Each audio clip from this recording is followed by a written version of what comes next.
Hello friends and families எல்லாருக்குமே வணக்கம். இந்த வீடியோ நம்ம ரெக்கார்ட் பண்ணுற டேட் அண்ட் பப்ளிஷ் பண்ணுற டேட் வந்து சண்டே 23 ஜூன். ஸோ வரக்கூடிய நாட்களில் நிஃப்டியோட மந்த்லி எக்ஸ்பைரி எப்படி இருக்கும், இப்போது நிஃப்டியோட இண்டெக்ஸ் என்ன மாதிரி இருக்குது, அதர் செக்டரோட கான்ட்ரிபியூஷன் என்ன அப்படிங்கிறத ஒரு டீட்டெயில்டு அனாலிசிஸ் பார்க்க போகிறோம். அண்ட் இன்க்ளூடிங் என்ன ஸ்டாக்ஸ் இப்போ பிரேக் அவுட்டில் இருக்குது, என்ன ஸ்டாக்ஸ் லோலேருந்து ரைஸ் ஆகுது அப்படிங்கிறதையும் நம்ம இந்த வீடியோவில் கம்ப்ளீட்டாக பார்க்க போகிறோம் ஃப்ரெண்ட்ஸ். கொஞ்சம் இந்த வீடியோ நீங்கள் ஃபுல்லாக பாருங்கள். ஸோ நீங்கள் ஃபஸ்ட் டைமாக இந்த வீடியோ நீங்கள் பார்க்குறீங்கன்னா இந்த வீடியோ ஃபுல்லாக பார்த்துட்டு பிடிச்சிருந்தால் லைக் பண்ணி சப்ஸ்கிரைப் பண்ணி வாட்ச் பண்ணுங்கள். அண்ட் நிறைய மெம்பர்ஸ் வந்து ஃப்ரெண்ட்ஸ் நம்மளோட டெலகிராம் சேனலில் ஜாயின் பண்ணாமலே இருக்கீங்க.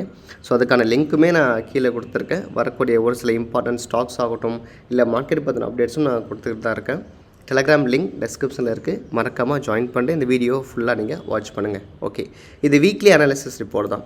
ஃபர்ஸ்ட் நம்ம நிஃப்டிக்கு வருவோம். ஸோ நிஃப்டி பார்த்தீங்க அப்படின்னா கிட்டத்தட்ட 9 டேஸாக positive opening, negative closing. So last Friday season கூட பார்த்திங்கன்னா இதான் நடந்திருக்கு. 23,500 அப்படிங்கிற ரேஞ்சிலே கண்டினியூஸாக 4 டேஸாக ட்ரேட் நடந்துகிட்ருக்கு. இந்த 9 செஷனில் பார்த்திங்கன்னா மார்க்கெட் பெருசாக ஏறினது எதுவும் இல்லை, ஒரு 400 பாயிண்ட்ஸ் மட்டும்தான் மார்க்கெட்டில் இங்கே ட்ரேட் நடந்திருக்கு. ஸோ இந்த எலெக்ஷன் ரிசல்ட்டுக்கு அப்புறமா இந்த ரேஞ்ச்லேருந்து பார்த்தீங்கன்னா 23,200லேருந்து 23,600, தட் இஸ் ஒரு 400 பாயிண்ட்ஸ்குள்ளே தான் நிஃப்டியோட ட்ரேட்ஸ் இருக்குது. நான் போன வாரமே சொன்னது என்ன அப்படின்னா, மார்க்கெட் எப்போ வேணாலும் ஒரு பெருசாக ஒரு கேண்டில் ரெட் கலரில் இங்கே ஃபார்ம் பண்ணிட்டு ரிட்டர்ன் போகிறதுக்கான வாய்ப்பு இருக்குது அப்படிங்கிறத பார்த்தோம். ஓகே, இது ஒரு சினாரியோ. அண்ட் செகண்ட் பார்த்தீங்கன்னா பேங்க் நிஃப்டி நீங்கள் பார்த்தீங்கன்னா பேங்க் நிஃப்டி கிட்டத்தட்ட 50,000லேருந்து க்ளோசர் டு 52,000 ஒரு 1000 பாயிண்ட்ஸ் ஸ்ட்ராங்காக கான்ட்ரிபியூட் பண்ணியிருக்கு. இந்த என்டையர் ரேலிக்குமே யார் முக்கியமான காரணம் அப்படின்னா கிளியராக ப்ரைவேட் பேங்க் தான். லெட்ஸ் சி, ப்ரைவேட் பேங்க்கோட இண்டெக்ஸ் நம்ம எடுத்து பார்த்தோன்னா நிஃப்டி ப்ரைவேட் பேங்க் வந்து 24,900லேருந்து 25,000, தட் இஸ் க்ளோசர் டு 26,000 வரைக்கும் ப்ரைவேட் பேங்க்ஸ் நல்ல ஒரு கான்ட்ரிபியூட் பண்ணியிருக்கு பேங்க் நிஃப்டி மேலே வர்றதுக்கு. ஸோ எக்ஸாக்டாக சொல்லணும்னா HDFC bank, ICIC, Axis, Kotak bank, IndusInd bank, இந்த 5 பேங்க்ஸும் நல்ல ஒரு பார்ட்டிசிபேட். ஏன்னா இவங்க தான் high weightage stocks private banks பொறுத்தவரை. அதே மாதிரி நம்ம பியூசி பேங்க்ஸ் எடுத்து பார்த்தோம் அப்படின்னா நிஃப்டியில் இருக்கிற பியூசி பேங்க் வந்து அந்தளவுக்கான ஒரு கான்ட்ரிபியூட் அப்படிங்கிறது பண்ணல. நீங்கள் எந்த பியூசி பேங்க் எடுத்து பார்த்தாலும் சரி, யூனியன் பேங்க் ஆகட்டும் இல்லை Jammu Kashmir bank, bank of Maharashtra, so பெரும்பாலும் ஸ்டேட் பேங்க் ஆஃப் இந்தியா, எந்த ஒரு பியூசி பேங்க்ஸுமே கான்ட்ரிபியூட் பண்ணல. So maybe bank nifty decline ஆகிட்டு அடுத்த ரைஸ் அப்படிங்கிறத வரணும் அப்படின்னா கண்டிப்பாக பியூசி பேங்க்ஸ் அப்படிங்கிறத ஒரு கான்ட்ரிபியூட்டாக இருக்கும். இது என்னோடய வியூ. ஸோ ஏன்னா ப்ரைவேட் பேங்க்ஸ் ஆல்ரெடி மேலே இருக்குது. ஸோ மார்க்கெட் கீழே வந்துச்சு அப்படின்னா ப்ரைவேட் பேங்க்ஸும் கீழே வரும், பியூசி பேங்க்ஸும் கீழே வரும். நெக்ஸ்ட்டு ரைஸ் ஆகும்போது மேபி ஒரு பியூசி பேங்க்ஸ் மேலே ஃபோக்கஸ் பண்ணோன்னா நமக்கு நல்ல ஒரு ப்ராஃபிட்ஸ் கிடைக்க வாய்ப்பு இருக்குது. ஸோ இந்த லாஜிக் நீங்கள் பார்த்துருங்க. இப்போ பேங்க் நிஃப்டி வந்ததுக்கான காரணம் ப்ரைவேட் பேங்க்ஸ் தான், பியூசி வரல. ஸோ பியூசி எந்த ஸ்டாக்ஸ் நல்லா இருக்குது அப்படிங்கிறத இந்த வீடியோட எண்டில் கண்டிப்பாக நான் அப்டேட் பண்ணுறேன். ஸோ இது இப்போ இருக்கிற சினாரியோ. Okay, let's see. இப்போ நிஃப்டியோட இந்த வாரத்தில் மந்த்லியோட எக்ஸ்பைரி அப்படிங்கிறது இருக்குது. இந்த மந்த் ஓப்பன் ஆன பிளேஸ் அப்படிங்கிறது பார்த்தீங்கன்னா தட் இஸ் க்ளோசர் டு 23,337 தான் ஓப்பன் ஆனதே. கிட்டத்தட்ட அங்கே தான் இப்போயுமே இருக்குது, பெருசாக எந்த சேஞ்சுமே இல்லை. Let's see this monthly candle நீங்கள் பார்த்தீங்கன்னா கூட ஸோ இங்கே தான் ஓப்பன் கொடுத்துருக்கு, இங்கே தான் இருக்குது, நான் தான் மார்க் பண்ணி வச்சுருக்கேன். இப்போ நம்ம ஸ்மாலர் டைம் ஃப்ரேம் நம்ம பார்த்தோம் அப்படின்னா கிட்டத்தட்ட நிஃப்டி பார்த்திங்கன்னா இட்ஸ் ட்ரை டு கரெக்ட் ஆகிற மாதிரி தான் வந்துகிட்டு இருக்குது. ஏன்னா ஃப்ரைடேயோட ஓப்பனிங் 23,600லேருந்து ஆல்மோஸ்ட் கீழே இருக்குது. பட் ஆனால் எஃப்ஐஎஸோட ஓப்பன் டெஸ்ட் பார்க்கும்போது எல்லோரும் லாங்கில் இருக்குது அப்படின்னு சொல்லாங்க. பட் டெக்னிக்கலாக 23,400 கீழே மார்க்கெட் சஸ்டெயினில் இருக்கும் அப்படிங்கிற பட்சத்தில் 23,337, 23,200 இந்த ரேஞ்ச் வரைக்கும் வந்துட்டு மார்க்கெட் கரெக்ட் ஆகிட்டு போகிறதுக்கும் ஒரு வாய்ப்புகள் அப்படிங்கிறது இருக்குது. பட் இன்ஃபேக்ட் இது இல்லாமல் ஹை ப்ரோக்கன்னா 23,800 வரைக்கும் போகிறதுக்குமே பாசிபிள் இருக்குது. இல்லை முக்கியமாக நம்ம பார்க்க வேண்டிய விஷயம் என்ன அப்படின்னா என்னென்ன செக்டார்ஸ் நமக்கு கான்ட்ரிபியூட் பண்ணும் அப்படிங்கிறது கிளியராக பார்க்கணும். எஃப்எம்சிஜி செக்டார்ஸ் வந்து போன ஃப்ரைடே வந்து 1.2% நெகட்டிவாக தான் க்ளோஸ் ஆகிருக்கு. லெட்ஸ் சே திஸ் இண்டெக்ஸ் பொறுத்தவரையில் பார்த்தீங்க அப்படின்னா செக்டோரல் வைஸ் நம்ம பார்த்தோன்னா banks negative, automobile negative, fin nifty also நெகட்டிவில் இருக்குது. எஃப்எம்சிஜி -1.2 வரைக்கும். எந்த செக்டார் நமக்கு பாசிட்டிவாக இருக்குது அப்படின்னு பார்த்தோன்னா ஐடி நமக்கு பாசிட்டிவாக இருக்குது, மீடியா பாசிட்டிவாக இருக்குது, மெட்டல் பாசிட்டிவாக இருக்குது. எஸ், ஐடியும் மெட்டலும் பிரேக் அவுட்டுக்கு வெயிட் பண்ணிகிட்ருக்கு. Private banks already break out கொடுத்துட்டு பியூசி பேங்க்ஸ் இன்னும் வரலை. And then reality, health care இதெல்லாமே பார்த்தீங்கன்னா நெகட்டிவாக தான் இருக்குது. கன்சூமர் டியூரல்ஸ் மட்டும் பாசிட்டிவாக க்ளோஸ் ஆகிருக்கு. ஆயில் அண்ட் கேஸ் குறிப்பாக சொல்லணும் -1.07. இந்த ஆயில் அண்ட் கேஸ் அப்படின்னு சொல்லும்போது ரிலையன்ஸ் இண்டஸ்ட்ரீஸ் நீங்கள் எடுத்து பார்த்தீங்கன்னா ரிலையன்ஸ் இண்டஸ்ட்ரீஸ் வந்து இந்த ஜனவரியிலேருந்து இப்போ வரைக்கும் கூட 2800லேருந்து 3000 அப்படிங்கிற ரேஞ்சு தான் ஃபுல்லாக ஒரு கன்சாலிடேட்டில் இருக்குது. லெட்ஸ் ட்ரை எப்போ வேணாலும் இந்த 3025 அப்படிங்கிற பிரேக் அவுட் ஆச்சு அப்படின்னா நிஃப்டி நல்ல ஒரு பாசிட்டிவாக இருக்கும். இதுவே திரும்பி 2800க்கு போச்சுன்னா நிஃப்டி திரும்பி கீழே போகிறதுக்கான வாய்ப்பு அப்படிங்கிறது நல்லாவே இருக்குது. இது ஆயில் அண்ட் கேஸில் இருக்கிற இம்பார்ட்டன்ட் சினாரியோ. ரிலையன்ஸ் மட்டும் இல்லை, நீங்கள் ஐஓசி எடுத்தாலும் சரி, ஐஓசியும் பெருசாக மேலே வரல. பிபிசியிலும் ஸ்பிளிட் அனௌன்ஸ்டு, பிபிசியிலும் ட்ராப் கீழே தான் இருக்குது. ஹெச்பிசியிலுமே கீழே தான் இருக்குது. 3 பெட்ரோலியம் ஸ்டாக்ஸுமே கீழே தான் இருக்குது. ஸோ தட் இதெல்லாம் வந்து பார்த்திங்கன்னா கிட்டத்தட்ட 172க்கு மேலே பிரேக் அவுட் ஆச்சுன்னா தான் ஐஓசி மேலே வரும். ஸோ அப்போ ஆயில் அண்ட் கேஸும் நமக்கு மேலே வரணும். இதெல்லாம் இப்போ இருக்கிற செக்டரோட analysis friends. And then IT பார்த்தீங்கன்னா நம்ம ஆல்ரெடி அப்டேட் பண்ணியிருந்தோம், நல்ல ஒரு கன்சாலிடேட்டில் இருக்குதுன்னு சொல்லிட்டு. பட் அவன் ஓப்பன் ஆகும்போதே கேப் அப்பில் ஓப்பன் ஆகிட்டான், இப்போ ஒரு கரெக்ஷனுக்கு வந்திருக்கான். ஸோ ஐடி ஸ்டாக்ஸும் நல்ல ஒரு ரேலியில் இருக்குது. அதே மாதிரி ஆட்டோ ஸ்டாக்ஸ் பார்த்திங்கன்னா இட்ஸ் ட்ரைன் டு கரெக்டாக ட்ரை பண்ணிகிட்ருக்கு. மெட்டல் ஸ்டாக்ஸ் பிரேக் அவுட்டாக வெயிட் பண்ணிகிட்ருக்கு. எனர்ஜி ஸ்டாக்ஸ் பார்த்திங்கன்னா இதுவுமே ஒரு கரெக்ஷனில் இருக்குது. ஃபார்மா ஸ்டாக்ஸ் பார்த்திங்கனாலுமே பிரேக் அவுட்டில் கரெக்ஷனுக்கு வந்துகிட்டு இருக்குது. இப்போது இதை வச்சு தான் நம்மளோட பிளானே இருக்குது. ஸோ இதுக்கப்புறம் தான் நம்ம என்ன பண்ணலாம் அப்படிங்கிறத பார்க்க போகிறோம். ஸோ இதை வச்சு தான் நம்ம ஸ்டாக்ஸ் அனாலிசிஸ் பண்ண போகிறோம். ஓகே, இப்போ நம்ம நிஃப்டிக்கு வருவோம். ஸோ நிஃப்டி நான் ஆல்ரெடி சொன்ன மாதிரி கீழே வந்துச்சுன்னா ரொம்ப ரொம்ப சந்தோஷம். நமக்கு நிறைய ஸ்டாக்ஸ் கிடைக்கும், நிறைய நம்ம ஒரு ஸ்விங் எடுக்கலாம். இல்லை மேலே போனாலுமே கரண்ட்டில் இருக்கிற ஸ்டாக்ஸும் ப்ராஃபிட்டுக்கு வர நல்ல வாய்ப்பு இருக்குது. ஸோ நீங்கள் பார்க்கலாம், போர்ட்ஃபோலியோ பெருசாக மேலே வந்திருக்காது, பட் இண்டெக்ஸும் பேங்க் நிஃப்டி மட்டும் நல்லா மேலே போயிட்டே தான் இருக்கும். அது காரணம் தான், ஏன்னா ப்ரைவேட் பேங்க்ஸை வச்சு இண்டெக்ஸை வந்து ஒரு மேனிபுலேட் பண்ணிகிட்டு இருக்காங்க. Okay, maximum support 23,200. 23,200 break out ஆச்சுன்னா மார்க்கெட் 23,000 கண்டிப்பாக வரதுக்கு வாய்ப்பு இருக்குது. ஸோ கரண்ட்டாக பார்த்தீங்கன்னா இன்சைடர் கேண்டில் தான் ஃபார்ம் நடந்துகிட்ருக்கு. ஃப்ரைடேவோட ஹை அண்ட் லோ மார்க் பண்ணிவிட்டு மார்க்கெட்டில் எந்த பக்கம் பிரேக் அவுட் இருந்தாலும் அந்த பக்கம் நமக்கு ஆப்பர்ச்சுனிட்டியை பார்க்க வேண்டியதான் இப்போ இருக்கிற இண்டெக்ஸோட சினாரியோ. 23,500க்கு மேலே மார்க்கெட்டால் போக முடியல. ஸோ 23,600க்கு மேலே சஸ்டெயின் ஆச்சுன்னா மார்க்கெட் 23,800க்கு போகிறதுக்கான வாய்ப்பு இருக்குது. ஸோ நான் ஏன் சஸ்டெயின் ஆச்சுன்னு சொல்கிறேன்னா, எல்லா செக்டார்ஸும் வரணும், எந்த செக்டார்ஸும் வராமல் நம்ம போனால் அது தப்பாக இருக்கும். எல்லா செக்டார்ஸும் வந்துச்சுன்னா நிஃப்டி நல்லா வரதுக்கு வாய்ப்பு இருக்குது. ஸோ ப்ரைவேட் பேங்க்ஸ் ரெசிஸ்டன்ஸில் இருக்குது. ஸோ இந்த வாரம் கொஞ்சம் பேங்க்ஸில் சேஃபாக இருப்பது பெட்டர். கரெக்ஷன் அப்படிங்கிறத பார்த்தோம் அப்படின்னா பேங்க்ஸ் பெருசாக ரொம்ப தூரம் வரதுக்கு வாய்ப்பு இல்லை. 50,800 வரைக்கும் வந்தாலே நிஃப்டி ப்ரைவேட் பேங்க்ஸில் ஒரு கரெக்ஷனும் பேங்க் நிஃப்டியும் ஒரு கரெக்ஷன் நம்ம எதிர்பார்க்க முடியும். இந்த ரேஞ்ச் வந்து மார்க்கெட் ரிவர்சல் கொடுக்குதுன்னா கண்டிப்பாக பேங்க் நிஃப்டி நம்ம லாங் எடுக்கலாம். இது இப்போ இருக்கிற இண்டெக்ஸோட சினாரியோ. அப்புறம் குறிப்பாக வந்து மிட் செலக்ட் சொல்லியாகணும். மிட் செலக்ட் பார்த்தீங்கன்னா 12,000க்கு அபோவ் சஸ்டெயினில் இருக்குது. 12,000க்கு அபோவ் சஸ்டெயினில் இருந்தாலும் 12,200ல் மிட் கேப் வந்து ஃப்ரைடேயில் வெயிட் பண்ண முடியல.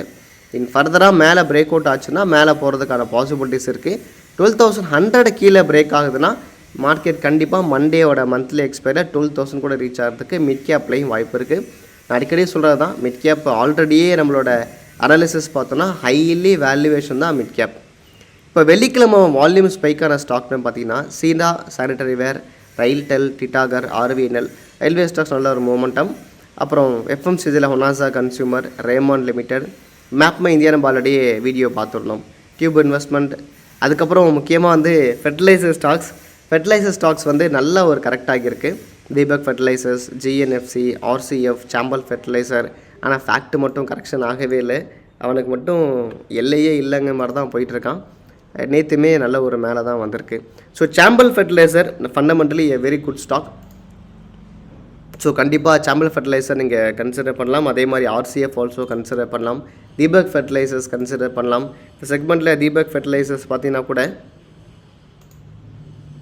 நல்லாவே ப்ரைஸ் வந்து கரெக்டாக இருக்குது. ஸோ 780 வரைக்கும் போகிறது கூட நல்ல வாய்ப்பு இருக்குது தீபக் ஃபெர்டிலைசர். ஓகே, இப்போ நம்ம செக்டார் இல்லை என்னென்ன அனாலிசிஸ்லாம் கிளியராக பார்த்துட்டோம். ஃபெர்டிலைசர் ஸ்டாக்ஸையும் பார்த்துட்டோம். அதே மாதிரி ரயில்வே ஸ்டாக்ஸ் நல்லா வால்யூம் வந்திருக்கு அப்படிங்கிறத கிளியராக பார்த்துட்டோம். இப்போ என்ன ஸ்டாக்ஸ் கன்சிடர் பண்ணலாம் அப்படிங்கிறத பார்த்தோன்னா, ஸோ நான் இப்போ ஃபஸ்ட்டு சூஸ் பண்ணுற செக்டார்ஸ் வந்து மெட்டல் செக்டார். ஏன்னா மெட்டல் செக்டார் பார்த்தீங்கன்னா it's closer to break 10,000 break பண்ண வெயிட் பண்ணிகிட்ருக்கு. இந்த செக்மெண்ட்டில் என்னென்ன ஸ்டாக்ஸ் பார்க்கலாம் அப்படின்னு பார்த்தீங்கன்னா, நம்பர் 1 வந்து national aluminium. So national aluminium பார்த்தீங்கன்னா இட்ஸ் க்ளோசர் 196க்கு நியர்பை வந்து பிரேக் பண்ண முடியாமல் இருக்கு. ஸோ மெட்டல் செக்டாரில் முக்கியமாக கான்ட்ரிபியூட் பண்ணோம் அப்படின்னா கண்டிப்பாக நேஷ்னல் அலுமினியம் கான்ட்ரிபியூட் பண்ணிச்சுன்னா 210 வரைக்கும் நல்ல ஒரு டார்கெட் இருக்குது. நம்ம கண்டிப்பாக நேஷனல் நேம் நம்ம கன்சிடர் பண்ணலாம். அடுத்தது பார்த்தீங்கன்னா மாயில் லிமிடெட். ஸோ மாயில் லிமிடெட் பார்த்தீங்கன்னா கிட்டத்தட்ட 462ல் சப்போர்ட் எடுத்து மேலே நல்ல ஒரு ஃப்ளாக் பேட்டர்ன் ஃபார்ம் பண்ணியிருக்கு. லெட்ஸ் இந்த பிரேக் அவுட் அப்படிங்கிறது மாயில் இருக்குதுன்னா 592 அதுக்கப்புறம் 653 நம்ம கண்டிப்பாக மாயில் கன்சிடர் பண்ணலாம். இந்த 2 ஸ்டாக்ஸ் நான் வந்து பார்த்து வச்சுருக்கேன் ஃப்ரெண்ட்ஸ். இது இல்லாமல் நெக்ஸ்ட்டு பார்த்தீங்க அப்படின்னா மெட்டல் அப்படின்னு சொல்லும்போது ஜிண்டால் சா நம்ம கண்டிப்பாக சொல்லலாம்.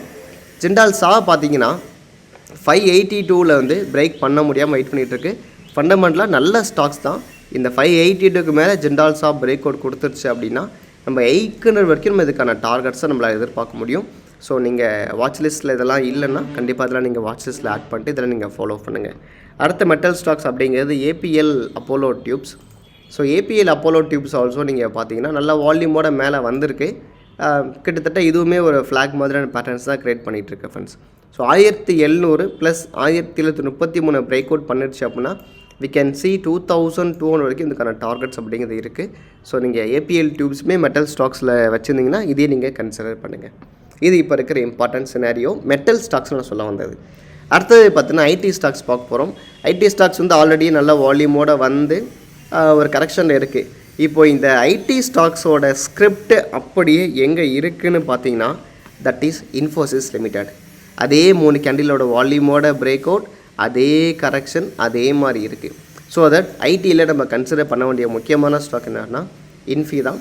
ஸோ இன்ஃபியோட ஸ்கிரிப்டும் ஐடியோட இண்டெக்ஸோட ஸ்கிரிப்டும் ஒரே மாதிரி தான் இருக்குது. ஸோ ஐடியை மொத்தமாக லீட் பண்ணது யாருன்னா இன்ஃபி லீட் பண்ணிகிட்ருக்கு. ஸோ தட் நம்ம 1500 இல்லைன்னா 1500 கீழே இருந்தால் கூட கண்டிப்பாக இன்ஃபியை நம்ம கன்சிடர் பண்ணால் நம்மள ரிசல்ட்ஸ் கிடைக்க வாய்ப்பு இருக்குது. நல்ல ப்ராஃபிட்ஸும் கண்டிப்பாக கிடைக்கும். ஸோ தட் நான் ஐடியில் ஃபோக்கஸ் பண்ணக்கூடிய ஒரு ஸ்டாக்ஸ் வந்து இன்ஃபி. விப்ரோ நான் எடுத்து ட்ரேடு பண்ணேன், பட் நான் கொடுத்துட்டேன். அனாலிசிஸ் பண்ணும்போது எனக்கு இன்ஃபி பெட்டராக தோணுச்சு. ஏன்னா ஆல்ரெடியே என்டர்ட் இன் 48 என்ட்ரி எடுத்து நல்ல ஒரு 500 டார்கெட் நான் கொடுத்து வெளில வந்துட்டோம் விப்ரோ பொறுத்தவரை. ஸோ இப்போ Infy is better for me. ஓகேங்களா. இப்போ அடுத்ததாக என்னென்ன ஸ்டாக்ஸ் இருக்குது அப்படிங்கிறத பார்த்தோன்னா ஐஐஎஃப்எல் ஃபினான்ஸ் பார்த்தீங்கன்னா ஆல்ரெடி அப்டேட் பண்ணியிருக்க ஒரு ஸ்டாக்ஸ் தான். மோர் தென் கிட்டத்தட்ட கன்சால்டேட்னாலே ஒரு 10 நாளாக ஒரே பிளேஸ்லேயே கன்சால்டேட்லேயே இருக்குது. 2 பாசிபிலிட்டிஸ் ஐஐஎஃப்எல்ல. ஒன்று பிரேக் டவுன் 465 பிரேக் டவுன் கொடுத்துருச்சுன்னா இந்த கேண்டிலில் எங்கே நீங்கள் வாங்கினாலுமே கண்டிப்பாக ப்ராஃபிட் இருக்குது. கண்டிப்பாக ஞாபகம் வச்சுங்க ஐஏஎஃப்எல் ஃபினான்ஸில். அதே மாதிரி 500க்கு மேலே போனால் கூட இந்த கேப் ஃபில்லிங் டார்கெட் கிளியராகவே இருக்குது. 550 வரைக்கும் இந்த 2 பிளேஸில் எங்கே இருந்தாலும் ஐஏஎஃப்எல் டார்கெட் இருக்குது, ஐஏஎஃப்எல்ல பணமும் இருக்குது. ஸோ நீங்கள் இதே வாட்சஸில் ஆட் பண்ணிவிட்டு வாட்ச் பண்ணுங்கள் ஃப்ரெண்ட்ஸ். நெக்ஸ்ட்டு பார்க்கக்கூடிய பேங்க் ஸ்டாக்ஸ் என்ன, ப்ரைவேட் பேங்க்கில் ஐடிஎஃப்சி ஃபஸ்ட்டு பேங்க். இதுக்காக ஐடிஎஃப்சி ஃபஸ்ட்டு பேங்க்னா 80க்கு மேலே நல்லா வால்யூமோடு வந்து மேலே வந்திருக்கு. ப்ரைவேட் பேங்க்ஸும் மேலே வந்துக்கிட்டு இருக்குது. ஸோ இப்போ கரெக்டாக பார்த்தீங்கன்னா இட்ஸ் க்ளோசர் டு 84 அப்படிங்கிற ஒரு ரெசிஸ்டன்ஸில் இருக்குது ஃப்ரெண்ட்ஸ். மேபி 82 ஆர் 81 நியர்பை நமக்கு கிடச்சிதுன்னா கண்டிப்பாக இங்கேருந்து ஒரு கரெக்ட் கொடுத்துட்டு மார்க்கெட் ரிவர்சல் யூட்டர்ன் போட்டு மேலே வரதுக்கு வாய்ப்பு இருக்குது. ஸோ வரக்கூடிய நாட்களில் ப்ரைவேட் பேங்க் ஸ்கேலே விழுந்து மேலே வரும்போது ஐடிஎஃப்சி ஃபஸ்ட் பேங்க் நல்ல ஒரு கான்ட்ரிபியூட் அப்படிங்கிறது இருக்கலாம். ஸோ நீங்கள் ஐடிஎஃப்சி ஃபஸ்ட்டு பேங்க்ஸையும் வாட்ச் பண்ணுங்கள். ஸோ ப்ரைவேட் பேங்க்னு சொல்லும் போது ஐடிஎஃப்சி ஃபஸ்ட்டு மட்டும் ஃபோக்கஸ் பண்ணாதீங்க. நீங்கள் ஐசிஐசிஐ பேங்க்ஸையும் நீங்கள் ஃபோக்கஸ் பண்ணலாம். ஏன்னா ஐசிஐசிஐ பேங்க்குமே பார்த்தீங்கன்னா மேலே பிரேக் அவுட்டாக வெயிட் பண்ணிகிட்ருக்கு. அதே மாதிரி ஆக்சிஸ் பேங்க் ஆல்ரெடியே போயிட்டு தான் இருக்குது. ஆக்சிஸ் பேங்க்கில் எங்கே நீங்கள் கீழே விழுந்தாலும் கண்டிப்பாக வாங்கலாம். 1120லையோ 1175லையோ எங்கே இருந்தாலும் நீங்கள் வந்து ஆக்சிஸ் பேங்க்ஸை கன்சிடர் பண்ணி நீங்கள் வாங்கி வச்சுக்கலாம். இது ப்ரைவேட் பேங்க்கில் நான் பார்த்துருக்கிற ஸ்டாக்ஸ் ஃபண்ட்ஸ். அதுக்கப்புறம் பார்த்தீங்க அப்படின்னா கேஎஸ்பி லிமிடெட், இதில் அதர் ஸ்டாக்ஸ் இதெல்லாம் கேஎஸ்பி லிமிடெட்.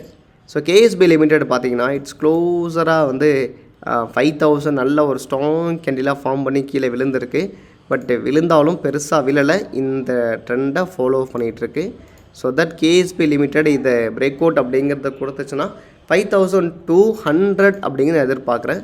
தட் இஸ் கிட்டத்தட்ட ஒரு 400 பாயிண்ட்ஸ் நாங்கள் எதிர்பார்க்குறேன். ஒரு 300+ பாயிண்ட்ஸ் நாங்கள் எதிர்பார்க்குறேன் இந்த பிரேக் அவுட் கொடுத்துச்சு அப்படின்னா. ஸோ இதே நீங்கள் வாட்சஸில் ஆட் பண்ணிட்டு, இப்போ நான் சொல்ல எல்லாமே பிரேக் அவுட் ஜோன் ஸ்டாக்ஸ் தான், பிரேக் அவுட் ஆனர் ஸ்டாக்ஸ் எதுவுமே கிடையாது. ஓகேங்களா. இது நீங்கள் பார்த்து வச்சுங்க friends. Next Suzlon. So Suzlon 50 cross பண்ணி ஃப்ரீஸ் ஆகி மேலே இருக்குது 53ல். ஸோ நெக்ஸ்ட்டு டார்கெட் 60.11 வரைக்கும் சுஸ்லானில் இருக்குது. டெக்னிக்கல் பிரேக் அவுட்ஸ் அது எல்லாமே. ஸோ சுஸ்லான் நம்ம வந்து கன்சிடர் பண்ணலாம். பிரேக் அவுட் வித் வால்யூம் வந்திருக்கு. ஸோ தட் 60.11 நம்ம கண்டிப்பாக கன்சிடர் பண்ணலாம் ஃப்ரெண்ட்ஸ்.